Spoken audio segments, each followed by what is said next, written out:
नमस्कार, स्वागत है आप सभी का आर्य न्यूज पर। आपके साथ मैं हूं पल्लवी रविंद्र सिंह। राजधानी लखनऊ के अलग अलग इलाकों में बिना मानक के चल रहे 45 अस्पतालों पर जिला प्रशासन की 6 टीमों ने रविवार को छापेमारी की। ज्यादातर अस्पतालों के पास लाइसेंस ही नहीं मिले हैं, किसी के पास तो एक्सपायरी था लाइसेंस, ज्यादातर जगह तो डॉक्टर ही नहीं मिले। एक अस्पताल में तो आपको बताते चले बीएससी पास संचालक ही मरीज का इलाज कर रहा था।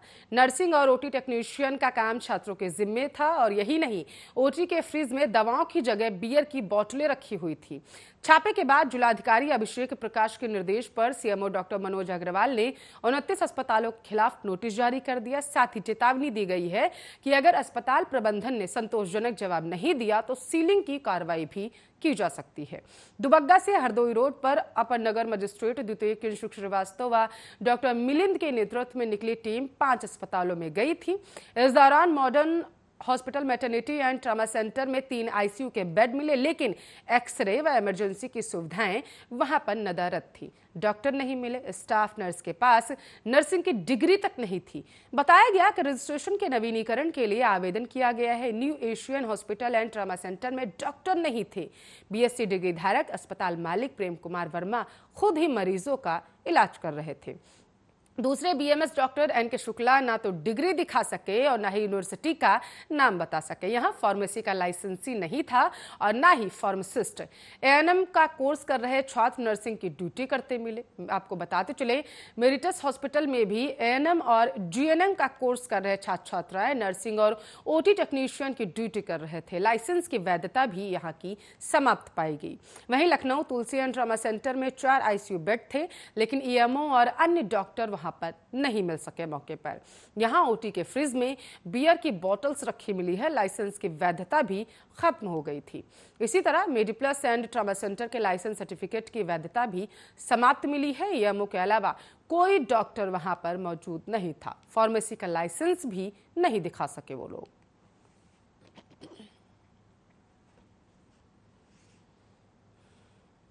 तो वहीं दूसरी तरफ अडानी समूह के चेयरमैन गौतम अडानी की दिक्कतें कम होने का नाम नहीं ले रही है। सोमवार को खबर आई थी कि डायरेक्टोरेट ऑफ रेवेन्यू इंटेलिजेंस और भारतीय प्रतिभूति एवं विनिमय बोर्ड अडानी समूह की कुछ कंपनियों की जांच कर सकता है, जबकि अडानी समूह ने अहमदाबाद में बयान जारी कर कहा कि उसे हाल ही में सेबी से कोई नोटिस नहीं मिला है। और जहां तक डीआरआई के कारण बताओ नोटिस का सवाल है तो वह उसे 5 साल पहले ही दिया गया था। कंपनी के प्रवक्ता ने सोमवार को कहा कि समूह की कंपनियों की सेबी और कस्टम्स विभाग द्वारा जांच की खबरों पर सफाई देते हुए यह बात कही गई, लेकिन इस बीच गौतम अडानी की कंपनियों के शेयरों में गिरावट देखी गई। मंगलवार को शेयर बाजार खुलते ही अडानी की 6 में से 3 कंपनियों में लोअर सर्किट लग गया था और कारोबार के कुछ मिनटों बाद ही उनकी एक और कंपनी ने लोअर सर्किट का स्तर छुआ। अन्य 2 कंपनियों में भी गिरावट जारी रही। Adani transmission, Adani total gas limited, Adani green और अडानी पावर के शेयरों में लोअर सर्किट लगा रहा। दरअसल आपको बताते चले सोमवार को वित्त राज्य मंत्री पंकज चौधरी ने सदन में अडानी समूह के बारे में बड़ी बात कही। चौधरी ने कहा कि डीआरआई और सेबी अडानी समूह के कुछ कंपनियों की जांच कर रही है। जांच सेबी के नियमन संबंधी है। एनफोर्समेंट डायरेक्टोरेट की तरफ से किसी तरह की जांच नहीं की जा रही। उन्होंने कहा था कि विदेशी पोर्टफोलियो निवेश की होल्डिंग अडानी ग्रुप के शेयरों में डे टू डे ट्रेडिंग के आधार पर है। इस बीच अडानी समूह ने स्पष्टीकरण दिया कि सेबी से उसे हाल में कोई पत्र नहीं मिला, जबकि डीआरआई का नोटिस वो 5 साल पुराना है।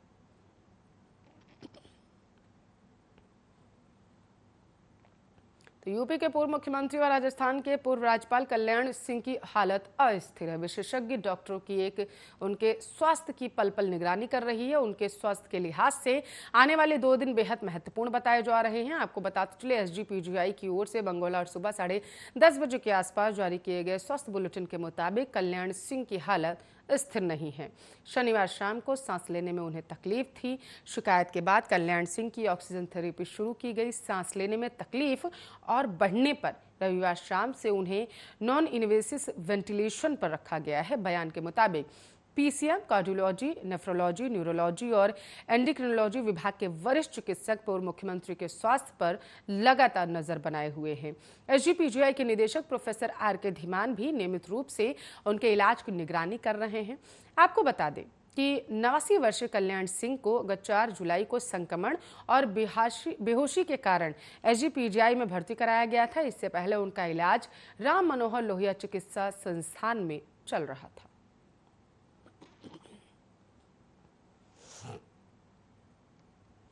तो संसद के मानसून सत्र के बीच कांग्रेस पार्टी का तगड़ा झटका कांग्रेस को लगा है। मणिपुर में कांग्रेस के प्रदेश कमेटी के अध्यक्ष गोविंद दास कोंथोजम में मंगलवार को अपने पद से उन्होंने इस्तीफा दे दिया है। सूत्रों ने बताया है कि राज्य में कांग्रेस के 8 विधायक आज भाजपा में शामिल हो सकते हैं।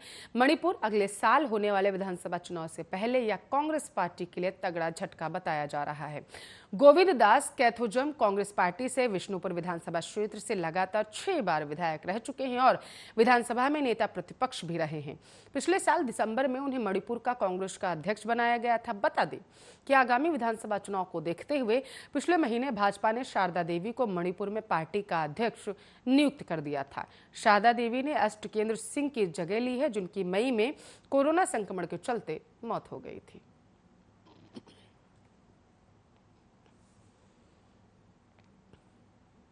अफगानिस्तान से अमेरिकी सेना की वापसी के बाद से तालिबान का आतंक लगातार बढ़ता जा रहा है। अफगानिस्तान की राजधानी काबुल एक बार फिर से धमाकों की गूंज से सहम उठी है।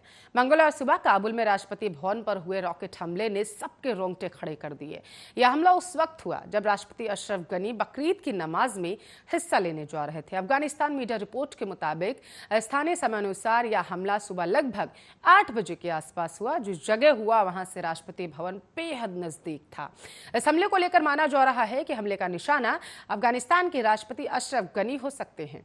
प्रारंभिक मीडिया रिपोर्ट के मुताबिक राष्ट्रपति भवन और ग्रीन जोन के आसपास के इलाके में 3 रॉकेट दागे गए। मीडिया रिपोर्ट में सूत्रों के हवाले से कहा गया कि अफगान की राजधानी काबुल के राष्ट्रपति भवन के पास कम से कम 3 रॉकेट से हमला किया गया। ईद की नमाज के वक्त राष्ट्रपति भवन के पास काबुल में बागे अली मर्दन, चमने होजूरी क्षेत्रों में और मनाबी बशारी क्षेत्र में रॉकेट से हमला किया गया। बताते चले कि लंबे वक्त से यहां सुरक्षा बलों और आतंकियों के बीच संघर्ष चल रहा है। ये भी बता दें कि करीब 2 दशक तक अफगानिस्तान में रहने के बाद अमेरिकी सेना स्वदेश लौट चुकी है, जिसके बाद से तालिबान तेजी से अब कब्जा करने लगा है। अमेरिकी और नेटो सैन्य टुकड़ियों के रवानगी के साथ एक खबरें आने लगी कि जिससे तालिबान को खत्म करने के लिए अमेरिका ने पश्चिमी देशों के साथ मिलकर युद्ध लड़ा, वह फिर से अफगानिस्तान के लिए कई हिस्सों में अपना कब्जा जमाना शुरू कर दिया।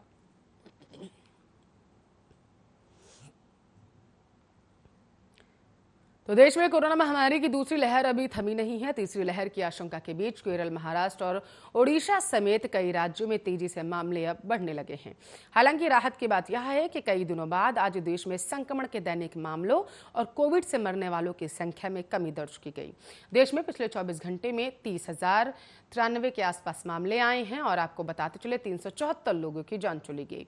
केंद्रीय स्वास्थ्य मंत्रालय की ओर से मंगलवार सुबह 8 बजे जारी किए गए बुलेटिन के आंकड़ों के अनुसार देश में 374 और लोगों के संक्रमण से मौत के बाद मृतकों की संख्या 4,14,482 हो गई है। पिछले 111 दिन में सामने आए संक्रमण के सबसे कम मामले हैं। वहीं उपचाराधीन मरीजों की संख्या भी कम होकर 4,06,130 हो गई है, जो पिछले 117 दिन में सबसे कम है।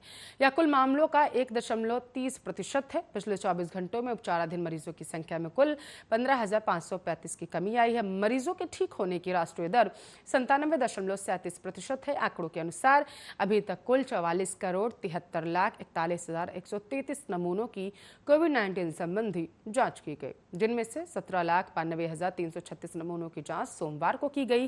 देश में नमूनों के संक्रमित आने की दैनिक दर जो है वो 1.68% है। यह पिछले 29 दिनों से लगातार 3% से कम हुआ है।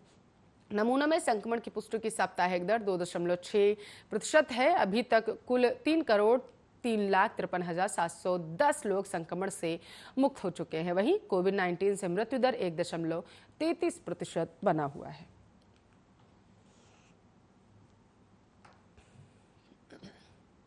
तो केंद्रीय माध्यमिक शिक्षा बोर्ड 20 जुलाई यानी कि आज कक्षा 10वीं का परिणाम घोषित नहीं करेगा। इस बात की पुष्टि बोर्ड के अधिकारी द्वारा की गई है। मीडिया रिपोर्ट्स के अनुसार सीबीएसई परीक्षा नियंत्रक डॉक्टर संयम भारद्वाज ने कहा है कि बोर्ड अभी भी स्कूलों के साथ कोऑर्डिनेशन कर रहा था। निष्पक्ष और पूर्ण परिणाम सुनिश्चित करने के लिए अभी भी सावधानीपूर्वक डेटा संकलित किया जा रहा है।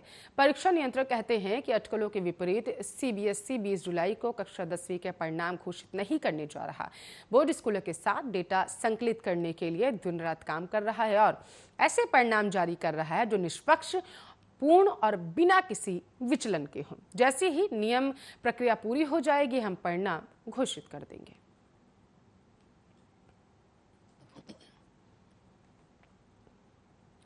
तो योगी मंत्रिमंडल का विस्तार इसी माह के अंत तक होने के आसार लगाए जा रहे हैं। विस्तार में खराब परफॉर्मेंस वाले कुछ मंत्रियों को हटाया जा सकता है, कुछ के विभाग बदले जाने की संभावना है। आगामी विधानसभा चुनाव के मद्देनजर क्षेत्रीय और जातीय संतुलन बनाने के लिए कुछ नए चेहरों को जगह भी दी जा सकती है।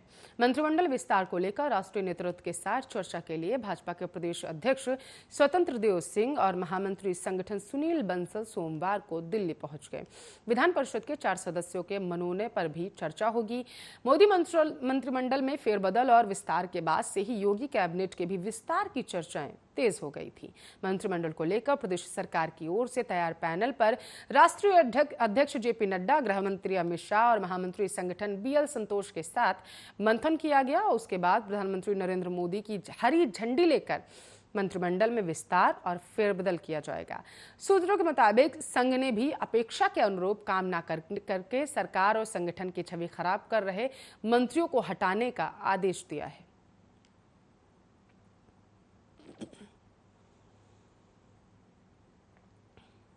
तो दक्षिण राज्य केरल में बकरीद के लिए दी गई बाजार और दुकानें खोलने की छूट के मामले में पर आज सुप्रीम कोर्ट में सुनवाई हुई। सुप्रीम कोर्ट ने राज्य सरकार से कहा कि यह अफसोस की बात है कि राज्य सरकार व्यापारी संगठनों के दबाव में आ चुका है। उन इलाकों में भी दुकान खोलने की अनुमति दी जाएगी जहां कोरोना दर 15% से अधिक है। सरकार कांवड़ यात्रा में दिए हमारे निर्देश का पालन करें। हम अपनी तरफ से छूट की अधिसूचना रद्द नहीं कर रहे। इससे पहले केरल सरकार के वकील रंजीत कुमार ने कोर्ट को बताया था कि 15 जून से ही दफ्तर और दुकानें खुलने लगी थी, या कोई आज की बात नहीं है। परिस्थितियों के आकलन के आधार पर धीरे धीरे छूट दी जा रही है। वहीं याचिकाकर्ताओं के वकील विकास सिंह ने कहा कि 10% से अधिक पॉजिटिविटी रेट के साथ इस तरह का जवाब दिया जा रहा है। यह भी कह रहे हैं कि व्यापारियों ने कह दिया था कि वह हर हाल में दुकान खोलेंगे, यानी दबाव था। ऐसे तो फिर आप शासन चलाने योग्य ही नहीं।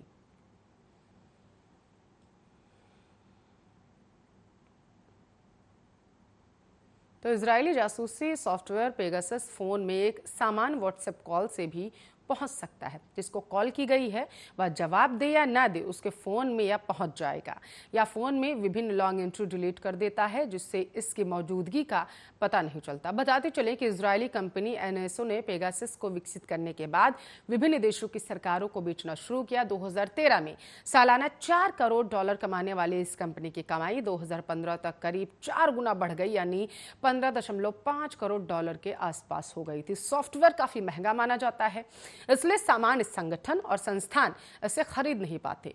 2016 में पहली बार अरब देशों में काम कर रहे कार्यकर्ताओं के आईफोन में इसका इस्तेमाल उजागर हुआ था। बचाव के लिए एप्पल ने तत्काल iOS अपडेट कर सुरक्षा खामियां दूर कर ली थी। 1 साल बाद एंड्रॉयड में भी पेगासस से जासूसी के मामले सामने आने लगे।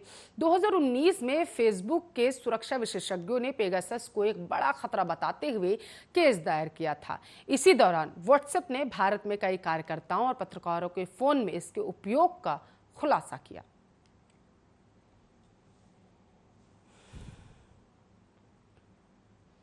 तो अमेजन के संस्थापक जेफ बेजोस की कंपनी ब्लू ओरिजिन का टूरिज्म रॉकेट न्यू शेपर्ड आज 4 लोगों को लेकर अंतरिक्ष ले जाएगा। इस रॉकेट में जेफ बेजोस, उनके भाई मार्क, नीदरलैंड के 18 वर्षीय ओलिवर डेमन, विमान क्षेत्र से जुड़ी 82 साल की उम्रदराज महिला वेली फंक शामिल होंगी। 9 दिन पहले ही आपको बताते चले वर्जिन गैलेक्टिक के रिचर्ड ब्रैनसन अंतरिक्ष की यात्रा कर लौट चुके हैं। 5 मंजिल ऊंचा न्यू शेपर्ड रॉकेट को इस तरह तैयार किया गया है कि वह 6 लोगों के साथ साथ अंतरिक्ष के छोर तक की उड़ान भर सकता है। यह रॉकेट यात्रियों को लगभग 340,000 फीट की ऊंचाई तक ले जाने में सक्षम है। जो लोग इसमें जाना चाहते हैं वे कुछ मिनटों के लिए माइक्रोग्रेविटी में भारहीनता का अनुभव कर सकेंगे। यही नहीं, वे अत्यधिक ऊंचाई से पृथ्वी को निहार भी सकेंगे। रॉकेट भारतीय समय के मुताबिक शाम 5 बजे उड़ान भरेगा। बेजोस ने CBS के the Late Night Show with Stephen Colbert पर अपने साथी यात्रियों से कहा, सिट बैक, रिलैक्स, खिड़की के बाहर देखिए और बाहर व्यू को महसूस कीजिए। बेजोस और उनके भाई मार्क बेजोस जिस रॉकेट से जा रहे हैं या पूरी तरीके से ऑटोनॉमस है, हालांकि इससे भी खतरा बना हुआ है। इस रॉकेट में जेफ बेजोस और उनके भाई मार्क के अलावा अंतरिक्ष में जाने के लिए सबसे उम्रदराज महिला 82 वर्षीय एविएटर वैली फंक और सबसे कम उम्र के 18 वर्षीय फिजिक्स के स्टूडेंट ओलिवर डेमन साथ होंगे। ब्लू ओरिजिन के अनुसार न्यू शेफर्ड रॉकेट भारतीय समय अनुसार लगभग शाम 6:30 बजे के आसपास अंतरिक्ष के लिए उड़ान भरेगा। यह उड़ान मौसम और अन्य तकनीकी कारणों पर भी निर्भर रहेगी। न्यू शेफर्ड करीब 11 मिनट तक उड़ान भरेगा। इस दौरान रॉकेट के अंदर की सारी गतिविधियों का सीधा प्रसारण किया जाएगा। कुदरत का खेल कितना आश्चर्यजनक हो सकता है, यह बात पश्चिम बंगाल में देखने को मिली। यहाँ लोग कुदरत के खेल से इतने ज्यादा हैरत में हैं कि वे अब अपने दांतों तले उंगली दबाने पर मजबूर हो चले हैं। दरअसल पश्चिम बंगाल के उत्तर 24 परगना के बनगांव में स्थित कालमेघा इलाके में एक बकरी ने 8 पैरों वाला एक बच्चे को जन्म दिया। चौंकाने वाली बात तो यह है कि इस नवजात बकरी के 2 कूल्हे भी हैं। हालांकि उसका धड़ और सिर एक ही है। कुदरत के इस चमत्कार को देखने के लिए दूर दूर से लोग आ रहे हैं। बीते बृहस्पतिवार की सुबह एक बकरी ने कालमेघा इलाके में सरस्वती मंडल नामम शख्स के घर 2 बच्चों को जन्म दिया था। उनमें से एक का जन्म 8 पैर और 2 कूल्हों के साथ हुआ था, जबकि दूसरा सामान्य था। सोशल मीडिया पर भी बकरी के इस 8 पैर वाले बच्चे की तस्वीरें तेजी से वायरल हो रही थी। जब आसपास के इलाकों में लोगों को इस कुदरत के करिश्मे के बारे में पता चला तो बकरी के मालिक सरस्वती मंडल के घर लोगों का तांता लग गया। सरस्वती मंडल के घर गाय, बकरी जैसे कई पालतू जानवर हैं। हालांकि जन्म के कुछ ही मिनट बाद 8 पैरों वाले बकरी के बच्चे की मौत हो गई। बकरी के मालिक सरस्वती मंडल ने इस घटना के बारे में बताते हुए कहा, मैंने पहली बार ऐसा कुछ देखा है। जन्म के लगभग 5 मिनट बाद 8 पैर वाली बकरी का बच्चा मर गया, जबकि मां और दूसरा बच्चा ठीक है।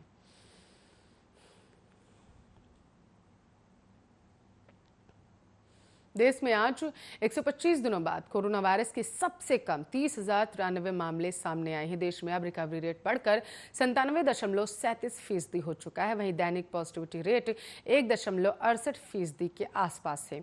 देश में कुल 374 लोगों की मौत हो चुकी है। देश में कोरोना की ताजा स्थिति क्या है आपको बताते हैं।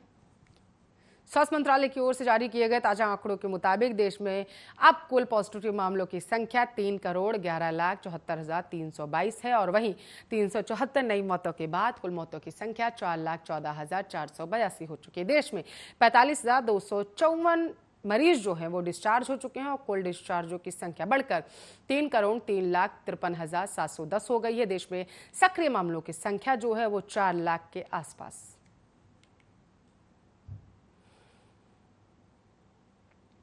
तो देश भर में पेट्रोल और डीजल की कीमत में आग लगी हुई है। दिल्ली और मुंबई समेत देश के कई बड़े शहरों में पेट्रोल की कीमत सैकड़ा पार कर चुकी है। सोमवार को देश की संसद में पेट्रोल और डीजल के दाम को लेकर सरकार की ओर से कुछ ऐसे तथ्य पेश किए गए जिन्हें जानकर आप चौंक जाएंगे। आपको बताते हैं कि 2021 में अब तक कितनी बार पेट्रोल और डीजल के दाम में बढ़ोतरी की गई। आज लोकसभा में पेट्रोलियम मंत्रालय की ओर से दिए गए लिखित जवाब के मुताबिक इस साल अब तक 63 बार पेट्रोल की कीमत बढ़ाई जा चुकी है, जबकि महज 4 बार इसकी कीमत घटाई गई है। सरकार ने ये आंकड़ा 1 जनवरी से 9 जुलाई तक पेश किया है। जैसा कि हम जानते हैं और आपको बता दें, अब तक तेल कंपनियां रोजाना पेट्रोल और डीजल के दाम तय करती आई हैं। अगर पेट्रोल की बात की जाए तो 123 दिन ऐसे रहे हैं जिस दिन दाम में कोई बदलाव नहीं किया गया। इसी तरह 61 दिन ऐसे रहे हैं जिस दिन डीजल की कीमत में बढ़ोतरी दर्ज की गई, जबकि मात्र 4 दिन ऐसे थे जब कीमत घटाई गई। 125 दिन ऐसे रहे जब डीजल की कीमत में कोई बदलाव नहीं किया गया। अगर पिछले 3 सालों की बात करें तो 2018-2019 के दौरान पेट्रोल की कीमत में 148 बार, 2019-2020 में लगभग 89 बार, जबकि 2020 और 2021 में 76 बार बढ़ोतरी दर्ज की गई। इसी तरह डीजल की बात करें तो इसके दामों में 2018-2019 में 140 बार और लगभग 2019 और 2020 में 89 बार, जबकि 2020 और 2021 के आसपास 73 बार बढ़ोतरी दर्ज की गई।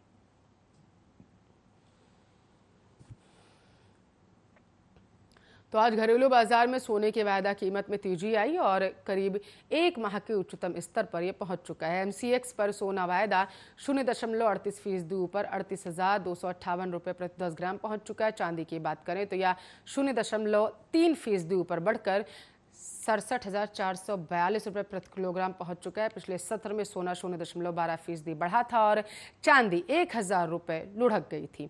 पीली धात पिछले साल के उच्चतम स्तर से करीब 8,000 रुपये नीचे है।